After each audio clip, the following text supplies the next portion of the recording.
Hello, everyone, and welcome back to the EJ Sports Podcast. It's your host, E, with my boy Jay here. What's up? And today, we're going to be talking about War Games. What happened on War Games? What really was going on? Was War Games a flop or a success?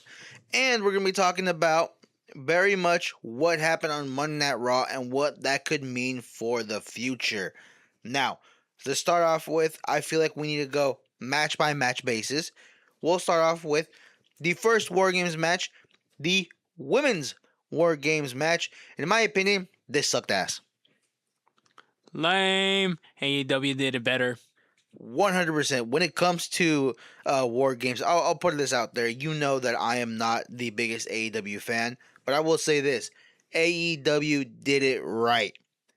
If you want, no pun intended, blood and guts, if you want true violence, when the stipulation like this, you have to watch AEW. You cannot be watching WWE wrestling.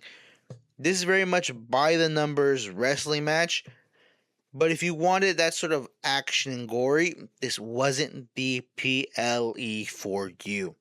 Now, I will say this. We'll go more in detail when we talk about the men's War Games. But in my opinion, this match, these female wrestlers did not deserve a War Games match. They just didn't. There wasn't a story involved. 100%. There was no story. There was no reason for a War Games. If anything, I'll put it out there. Imagine they have a traditional Survivor Series match. In my opinion, that is what it was needed for this story.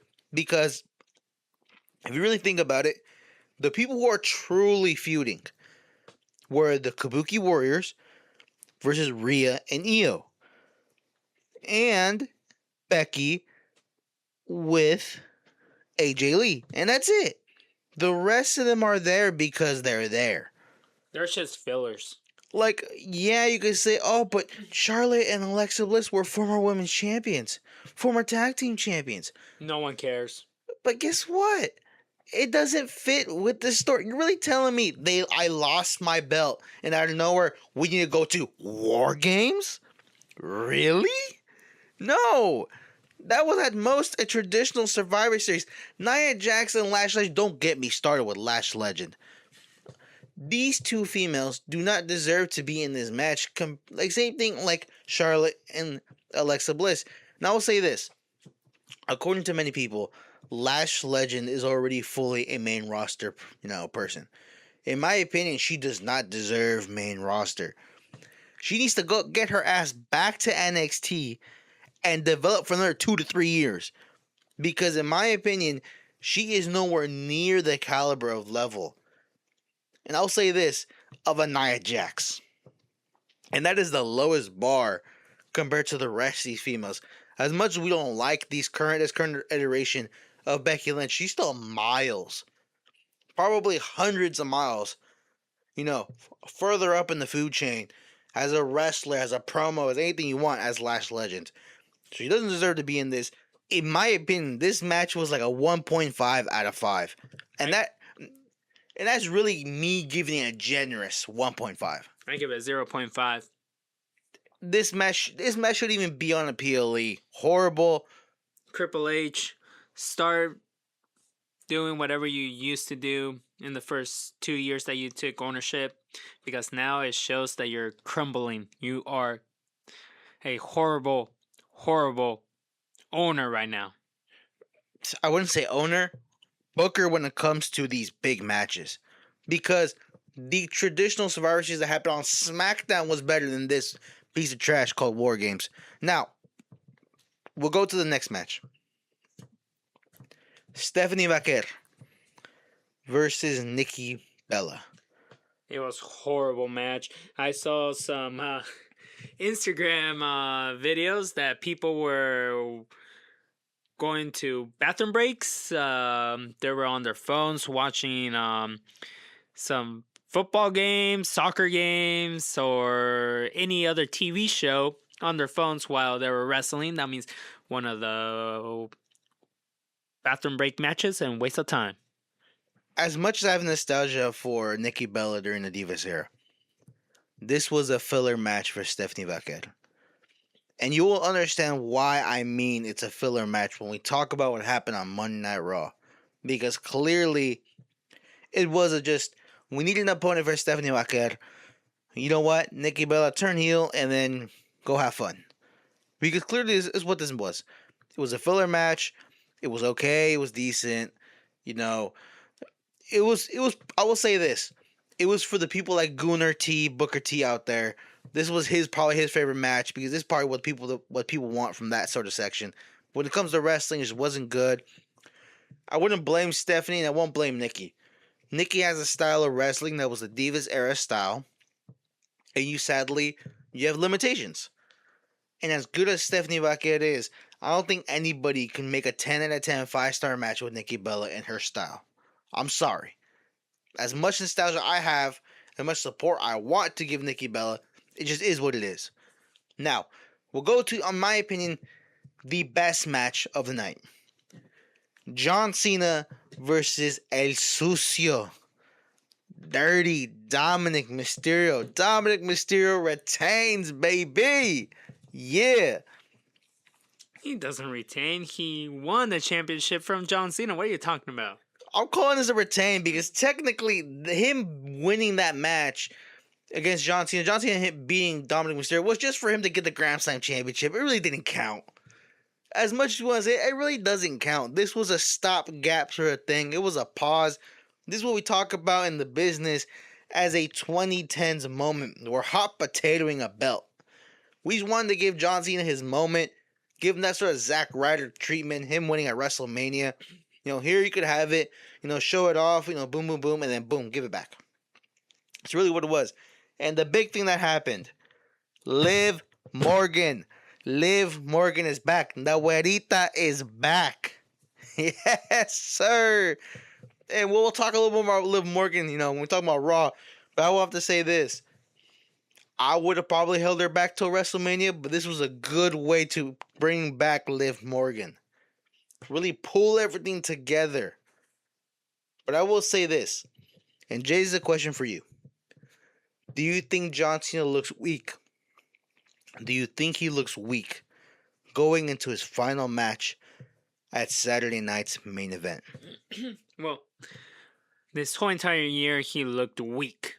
That means, I think besides the word weak, he is weaker. I will say this. This isn't Super Cena. This is old John Cena. But do you think him being Intercontinental Champion would have benefited at the end or given it back to Dominic? But also, I feel like one person was screwed over out of all of this. Why wasn't Rey Mysterio in this match? Why not? Because you set it up. Dominic versus Rey at San Diego. But then you switched it up.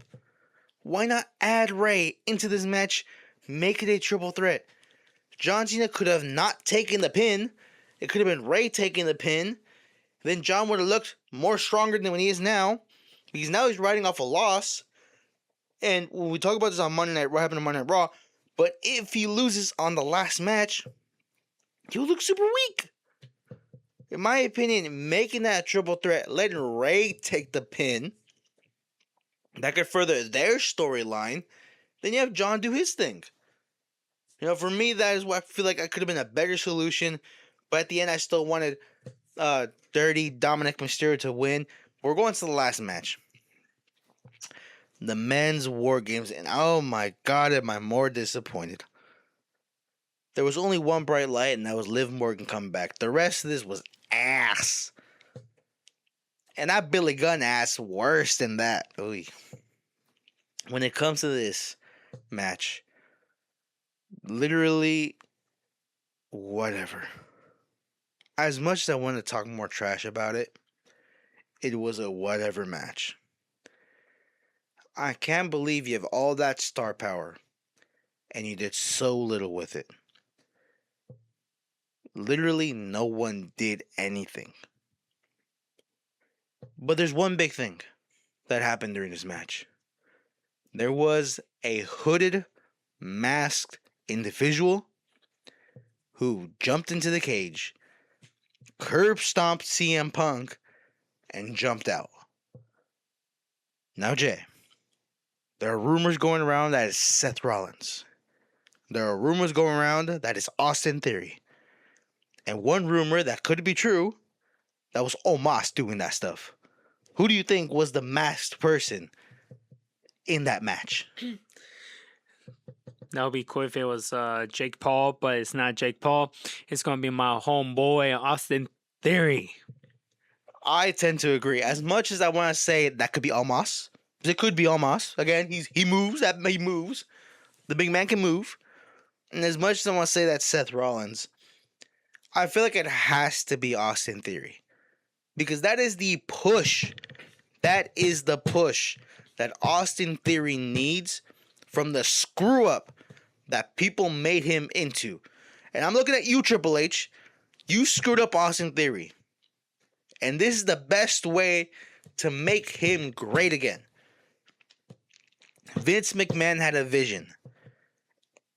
And he was that vision. In my opinion, he could have had a Randy Orton-esque thing. God damn it. But as always, typical Triple H. Always ruining other people's careers. And this is the best way for him to be better. To show off what he could be. Be the heel that everyone wants him to be, goddammit. Under the tutelage of Paul Heyman.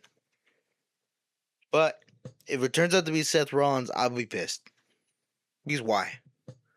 Let him be shelved for a year. People will like him at the end. I will pop for him for Seth Rollins to come back in a year. Let other people shine. Same thing as Becky Lynch. Let Becky now be out of TV. Take her away. And let new talent breathe and have the limelight. This match was also pretty trash. I'll give it a 3 out of 5. I know we didn't rate the other ones, but the John Cena, I'd probably give it a 3.5. I'd give this a 3 at max. You know, this PLE was pretty much a waste of time for a lot of people. Nothing really progressed as much as we wanted to. Jay, what do you think?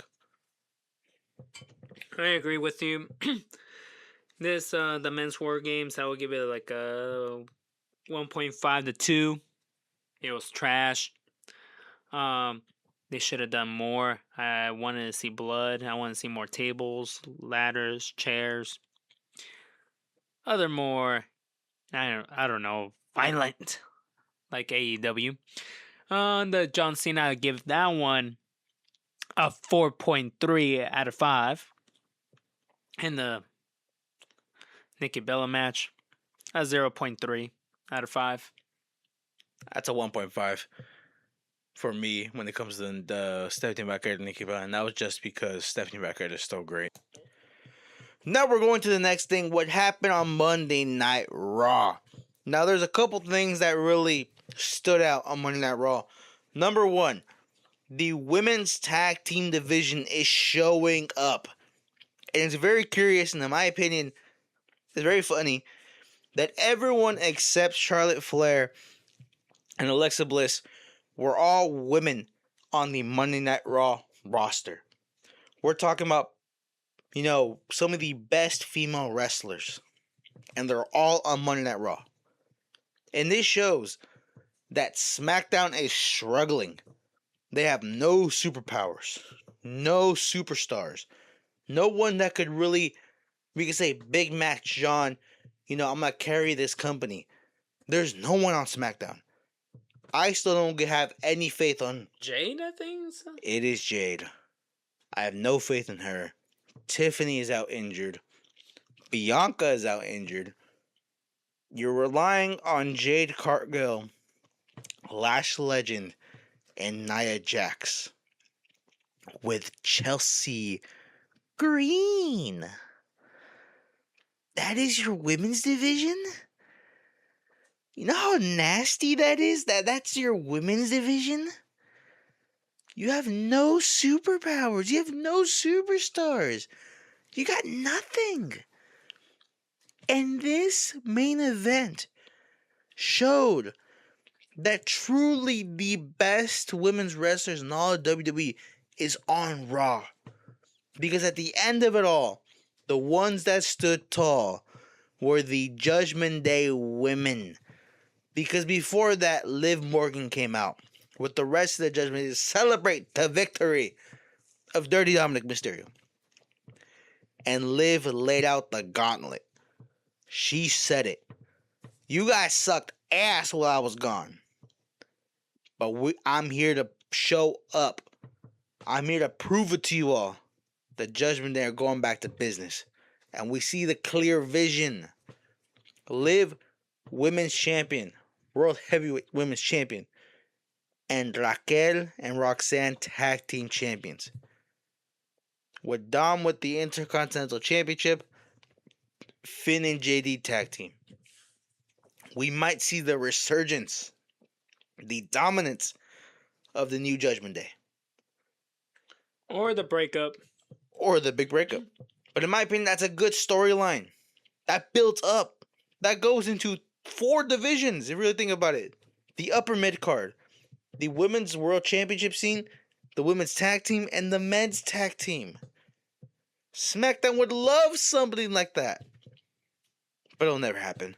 And the next thing we're going to talk about, AJ Styles and Dragon Lee defend their belts against the New Day in a great match. In my opinion, one of the best Styles clashes I've ever seen in my life.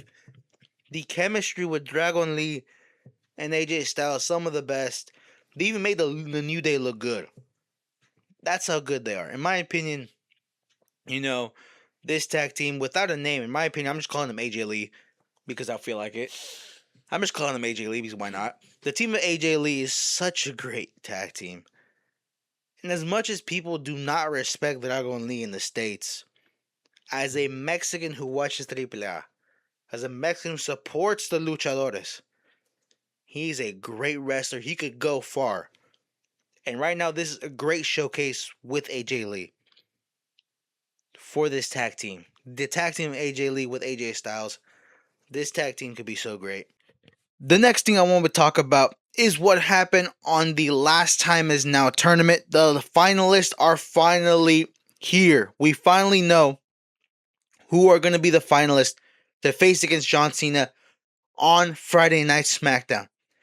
And thank God that Jey Uso lost to LA Knight. Yeah. Because clearly, and again, I want to tell you guys the difference between what Jey Uso is to the live audience to what he is to the IWC. Jey Uso is not a good wrestler. He's average at best. Again, we saw it what was a spear, but it looked like a shoulder tackle. But we talk about somebody who, because of his catchphrase, because of his entrance, he is good in the moment. We want to yeet with him. We want to do all the hand gestures. We want to do everything with Jey Uso in the moment live. Because it's actually pretty cool. When we saw Jey Uso live, it was pretty cool. Yeeting with the crowd. Great. The only issue is that if your character is only that, what can you do afterwards? What's more depth in your character? You could be great. You could be entertaining in that aspect. But when it comes to the wrestling aspect, you're just not that. And that's the thing where we realized afterwards, after Jey Uso lost, he crashed out. During his interview, he looked a little muted. If you want to know, maybe he's turning heel, maybe not. What is next for Jey Uso? In my opinion, if we're going to go with this character, turn him heel, turn him into a Roman-esque person. If you turn him Roman-esque, and he gets that type of attitude, and you can even say that type of personality, that is the Jey Uso that people want to see. What I mean by is that sort of wrestling style.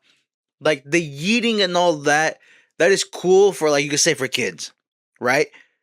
But if they really want Jey Uso to progress, to be generational, where people outside of kids, adults, even older, could back Jey Uso, that is the type of person he needs to be. Roman Reigns-esque. Because clearly, main event Jey Uso as he is, he's just a one-trick pony. He's never going to be liked by anybody outside the kids and just yeeting during the inside the audience. Other than that, It is great that LA Knight won. He is somebody who could really use the rub if he were to win the tournament and go face John Cena. He's somebody who could use the rub, somebody who should be world champion. And this is the thing that we talk about LA Knight. He is somebody who clearly is world champion, quality. But for some reason, Triple H, TKO, Vince during his time, they don't see it. They don't see champion LA Knight. They just see somebody, and I feel like the comparison is Zack Ryder. The comparison is Dolph Ziggler. The comparison is these sort of wrestlers who get popular, who get over by themselves, who do their things not in the WWE manner, and yet they get punished. And that's the thing I don't understand, is that if WWE wants to progress and they want to move forward, you want these wrestlers like LA Knight to really bolster, be that new generation, even though he's not a young person per se, compared to his peers in the same realm. He's young enough where he could give you another 10 years and be that top guy next to the new people coming in like Bron Breakker, like Bronson Reed, like Dominic Mysterio, these people who are still younger, who will be your future. LA Knight could be the tail end of that. Really be that connector between the old generation to the new generation. Going to the next match. The match where I don't think people were as excited for, but delivered a great match. That is Gunther versus Solo Sikoa. Honestly, I think somebody else completely booked this match. That wasn't Triple H. Because you let Gunther be Gunther, and you let Solo be the Solo of NXT. You let these people wrestle. You let them slap and do the chops. The Gunther before who targeted, limbs and used that to his advantage. Realized that the Samoan Spike was the main thing for Solo and targeted his fingers, targeted the thumb. That is something that Gunther used to do as Walter at NXT UK, before in the Indies. That is what Gunther should be doing now. Using his intelligence in the ring, using the idea that he is hard hitting, that he's willing to work on limbs and use that for his advantage. That is what was needed. And so for me, Gunther is the clear favorite to be, to win. But LA Knight is not a bad option. Both these people are not bad options. But I feel like in order to have there's two things. Number one, you have the classic John Cena villain, the international, the villain that is Gunther, that will give you the great match, hard hitting, kind of give that sort of swan song for John Cena. But then you have the future star that could use the rub to finally be world champion in LA Knight. For me, I'm still picking Gunther because he was my pick since the beginning. But I wouldn't mind LA Knight being the other person to win as well. They're both great people, great opponents. But for me, I'm going to stick with Gunther. He was my pick since day one. I'm going to pick Gunther to be the one to beat John Cena. We're going to the final thing. In my opinion, the big thing. Bron Breakker did his coming out promo. In my opinion, this promo could solidify him as the guy because they let the dog speak. They took the dog out of the leash. They let him out. And the dogs were barking on Monday Night Raw. Jay, what do you think about this promo? It was good. Well deserved. And he's facing CM Punk for the title, right? And when? Next year? Next year, first Monday Night Raw back. All right. He's not going to win. Ooh. He's going to lose against CM Punk. Because rumors, what I heard was that CM Punk is going to face Brock Lesnar for the World Heavyweight Championship. and Brock Lesnar is going to win that title.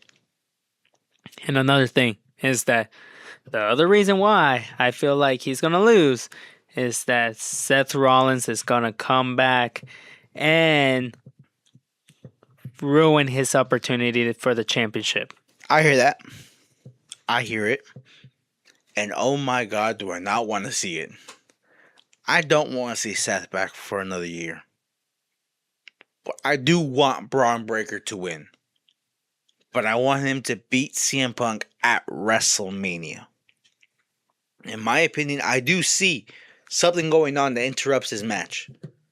But I feel like it's a build-up to WrestleMania. That's where I feel like it should go. This is a stepping stone to WrestleMania. To fully crown Bron Breakker as the guy. And I will say this. I had the same reaction as Logan Paul. Damn, this was such a great promo. Oh, I had so excited. Another thing. If Austin Theory was part of the black hoodie guy, Bron Breakker is going to lose. I already made that prediction of Seth Rollins. How if it was Austin Theory ruining his opportunity and Austin Theory going to WrestleMania and facing CM Punk and Austin Theory winning the championship and becoming the champion of the Visionary. Hey, Jay, are you talking to Vince McMahon out back there, bro? Are you with Vince? Because I feel like you just realized Vince's wet dream. You just talking about Austin Theory as the new world champion. Not going to lie, brother. I am not going to lie. He would have been world heavyweight champion a long time ago, but you know the problems that Vince had. And Triple H took over, ruined his character. Now it's time for him to win it. I agree, but I feel like that's like a 2-3 year plan. I feel like if you're going to make this vision a great team, you have this. In my opinion, you have this. Bron Breakker, world champion. Bronson Reed, the tribal thief. I'm throwing up the one right now. Intercontinental champion. Austin Theory, Logan Paul, tag champions. Have a true domination of the vision. Make them Evolution 2.0. That is what I feel like should be the true vision. But we're going to end it right here, guys. Thank you guys so much for listening. I know we're a little hiatus. We were on vacation. If you guys do want to see that vacation of what we're doing, we'll see that video. Go ahead and subscribe and follow my other YouTube channel, which I do vlogs. It is EG408 channel on YouTube. Thank you guys so much. Please subscribe and like and follow. Please comment down below what do you guys think, what new videos we should do next, and what are you guys' opinions on War Games and Monday Night Raw. Thank you guys so much, and goodbye.